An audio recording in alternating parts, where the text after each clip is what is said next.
నమస్తే అండి, నేను మీ Kalyani. Welcome to our channel Kalyani kitchen Kadapa. ఈరోజు ఈ వీడియోలో దివాళీ స్పెషల్ కాజు సున్నుండలు ఎలా తయారు చేయాలో ఈ వీడియోలో చూపించబోతున్నాను. చాలా ఈజీగా తయారు చేసుకోవచ్చు. పండగలకు కూడా క్విక్గా అయిపోయే రెసిపీ. మరి నేను ఎలా తయారు చేస్తానో ఈ వీడియోలో చూసేయండి. స్కిప్ చేయకుండా చూడండి, అలాగే లైక్ చేసి సబ్స్క్రైబ్ చేయండి. వీలైతే ఈ వీడియోకి హైప్ కూడా ఇవ్వండి. ఒక గ్లాస్ ఇక్కడ గుండు మినపప్పు తీసుకున్నాను. ఇవి వచ్చేసి 1/2 కిలో వరకు ఉన్నాయి. ఇక్కడ కొలతకి నేను గ్లాస్ తీసుకున్నాను, మీరు కప్ అయినా తీసుకోవచ్చు. నేను ఒక గ్లాసు గుండు మినపప్పు తీసుకొని ప్యాన్లో అయితే వేసుకుంటున్నాను. ఫ్రై చేసుకోవాలి కాబట్టి డైరెక్ట్గా ప్యాన్లో వేసుకుంటున్నాను. అందులో ఏ గ్లాస్తో నేను గుండు మినపప్పు తీసుకున్నానో సేమ్ అదే గ్లాస్తో 1/2 గ్లాస్ షుగర్ తీసుకుంటున్నాను. ఇది ఒక కప్పులో వేస్తున్నాను. కరెక్ట్గా ఒక గ్లాస్ గుండె మినపప్పుకి 1/2 గ్లాస్ షుగర్ కరెక్ట్గా సరిపోతుంది. బాగా స్వీట్ తినే వాళ్ళకి కూడా సరిపోతుంది. మీకు కావాలంటే మీ స్వీట్కి సరిపడా వేసుకోండి. నెక్స్ట్ అందులో 1/2 గ్లాసు కాజు తీసుకున్నాను. మీరు ఒక గ్లాసు గుండె మినపప్పుకి ఒక గ్లాస్ కాజు అని తీసుకోవచ్చు, కానీ నేను ఇక్కడ 1/2 గ్లాస్ తీసుకున్నాను. గుండు మినపప్పులో ఒక 3 ఇలాచీలు వేసేసాను. నెక్స్ట్ స్టవ్ వెలిగించేసి మనం ప్యాన్లో గుండు మినపప్పు వేసుకున్నాం కదా, ప్యాన్ పెట్టేసేయాలి. ఇప్పుడు బాగా తక్కువ మంటతో బాగా దూరగా వచ్చేలాగా ఫ్రై చేసుకోవాలి. ఈ గుండు మినపప్పు ఎంత బాగా వేగితే కాజు సున్నుండలు అంత టేస్టీగా ఉంటాయి. కాజు సున్నుండలు బాగా టేస్టీగా రావాలంటే ఈ టెక్నిక్ మొత్తము మినపప్పు వేయించుకునే దాంట్లోనే ఉందండి. ఇది ఎంత బాగా కరెక్ట్గా వేయించుకున్నారంటే సున్నుండలు అనేది అంత బాగా వస్తాయి. ఇక్కడ గుండు మినపప్పు బాగా మంచి ఎరుపు రంగులో వచ్చేంత వరకు ఫ్రై చేసుకొని ఒక ప్లేట్లో వేసేసాను. ఇవి బాగా చల్లారిపోవాలి. నెక్స్ట్ అందులో కాజు వేయాలి. ఈ గుండు మినపప్పు కాజు డ్రై రోస్ట్ చేయాలండి. ఆయిల్ కానీ గీ కానీ ఏమీ వాడకూడదు. డ్రై రోస్టే చేసుకోవాలి. అప్పుడు మనకి కాజు సున్నుండలు బాగా టేస్టీగా ఉంటాయి. లోటు మీడియం ఫ్లేమ్లో కాజుని బాగా దోరగా వేయించుకోవాలి. ఎక్కువ మాడిపోకుండా చూసుకోండి. గుండు మినపప్పు అయినా సరే కాజు అయినా సరే. అప్పుడే మనకి కాజు సున్నుండలు బాగా మంచి రుచికరంగా తయారవుతాయి. డ్రై రోస్ట్ అయితే ఇక్కడ కాజు చేసాను. ఇవి కూడా అంతే, ఒక ప్లేట్లో వేస్తున్నాను. ఇవి కూడా బాగా చల్లారిపోవాలి. బాగా చల్లారిన కాజుని ఫస్ట్ గ్రైండ్ చేసుకుందాం. కంపల్సరీగా చల్లారిన తర్వాతే గ్రైండ్ చేసుకోవాలండి, లేదంటే టేస్ట్ అనేది కొంచెం డిఫరెంట్గా ఉంటుంది వేడి మీద గ్రైండ్ చేస్తే. బాగా చల్లారిన తర్వాత కాజు మొత్తం మిక్సర్ జార్లో వేసేసి మూత పెట్టేసి బాగా ఫైన్ పౌడర్ లాగా గ్రైండ్ చేసుకొని ఒక బౌల్లో వేసేస్తున్నాను. ఏ బౌల్లో అయితే మనం కాజు సున్నుండలు మిక్స్ చేసుకోవాలనుకున్నామో ఒకేసారి అదే బౌల్లోనే వేసేయండి.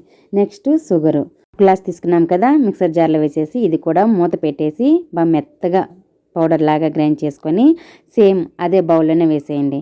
ఇప్పుడు గుండు మినపప్పుని గ్రైండ్ చేసుకుందాం. కొద్దిగా మినపప్పు వేసుకుంటూ ఇలాచీలు వేసుకొని బాగా మెత్తగా గ్రైండ్ చేసుకోవాలి. ఇక్కడ నాకు ఒకే వాయికి అయితే సరిపోయింది. మీరు క్వాంటిటీ ఎక్కువ చేసుకునేట్టుగా ఉంటే 2-3 వాయిలుగా అయితే గ్రైండ్ చేసుకోండి. ఇలాచీలు ఇప్పుడే వేసి గ్రైండ్ చేసుకోవడం వల్ల మినపప్పుకి ఫ్లేవర్ బాగా పడుతుంది. అలాగే మనం జల్లిస్తాం కాబట్టి పైనుండే పీల్ మొత్తము బయటే వేస్టేజ్ మొత్తం పోతుంది అన్నమాట.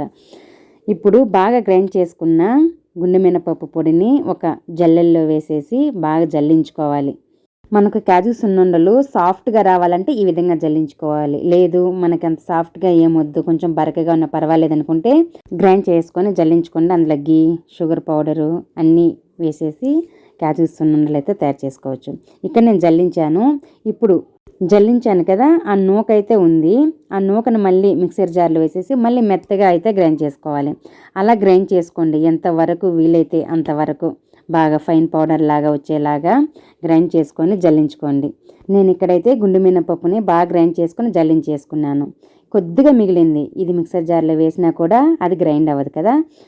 ఒక బౌల్లో వేసేసుకొని అందులో కొద్దిగా షుగర్ పౌడరు లేదా షుగరు కొంచెం నెయ్యి వేసుకొని మిక్స్ చేసుకొని స్పూన్తో తినేయండి, వేస్ట్ కాకుండా బాగుంటుంది అలా కూడా. ఇప్పుడు వేసిన ఈ 3 రకాల షుగరు అలాగే కాజు పౌడరు మినపప్పు పిండి మొత్తం బాగా కలిసేలాగా ఒక్కసారి బాగా కలిపేయాలి. మనం ఎంత బాగా మిక్స్ చేసుకుంటే అంత బాగా కలిసిపోయి కాజు సున్నుండలు బాగా మంచి టేస్ట్గా తయారవుతాయి. ఇక్కడ నేను ఏ గ్లాస్తో అన్ని కొలతలు తీసుకున్నాను సేమ్ అదే గ్లాస్తో 1/2 గ్లాసు కరిగించిన నెయ్యి తీసుకున్నాను. ఇక్కడైతే నేను కౌ గీయే వాడుతున్నాను. మీకు ఇష్టమైన గీ అయితే వేసుకోండి. 1/2 గ్లాస్ కూడా నాకు పట్టలేదండి, కొంచెం ఇంకా ఒక 3-4 టేబుల్ స్పూన్స్ ఇంకా గీ మిగిలింది. ఈ విధంగా కరిగించిన నెయ్యిని కొద్దిగా వేసుకుంటూ బాగా కలుపుతూ ఉన్నారంటే మనకి ముద్దలాగా తయారవుతుంది. ఆ కన్సిస్టెన్సీ వచ్చేంత వరకు నెయ్యి వేసుకుంటూ మిక్స్ చేసుకోండి. మనము మినపప్పు పిండి జల్లించడం వల్ల ఏమవుతుందంటే మనకి నెయ్యి అనేది ఎక్కువ పట్టదనమాట. కొంచెం పిండి అనేది కొంచెం సాఫ్ట్గా ఉంటుంది కాబట్టి కొంచెం నెయ్యి వేసినా కూడా సరిపోతుంది. వీలైతే ఒకసారి జల్లించండి. మనకి ఎక్కువ నెయ్యి ఏం పట్టదనమాట. తక్కువ నెయ్యితే బాగా హెల్దీ సున్నుండలు తయారు చేసుకోవచ్చు. కొంతమంది ఈ విధంగా కూడా సున్నుండలు తయారు చేస్తారు. అంటే కొంచెం నెయ్యితో చూస్తున్నారు కదా, ఉండ అనేది డ్రైగా ఉంది కానీ మనకి ఉండ అనేది తయారైంది.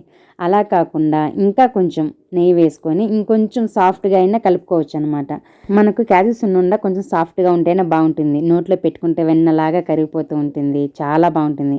ఇక్కడ నేను ఇంకా కొద్దిగా నెయ్యి వేసేసి ఒకసారి బాగా మిక్స్ చేశాను. చూడండి, ఇలా ఉండ చేస్తూ ఉంటే మనం వేసిన నెయ్యి అనేది పైన కనిపిస్తూ ఉంటుంది. ఆ వచ్చేలాగా మనము ఉండ అనేది తయారు చేసుకోవాలి. అప్పుడు మనకి క్యాజు సున్నుండ బాగా తయారైపోతుంది. చూడండి, నెయ్యి అయితే ఇంకా మిగిలింది కదా, ఇంకా ఒక 4 to 5 టేబుల్ స్పూన్స్ వరకు ఉంటుంది. ఇలా ఒక్కో సున్నుండని ముద్దల్లాగా తయారు చేసుకుంటూ ఒక్కొక్క ఉండని ప్లేట్లో పెట్టేసుకోవడమే.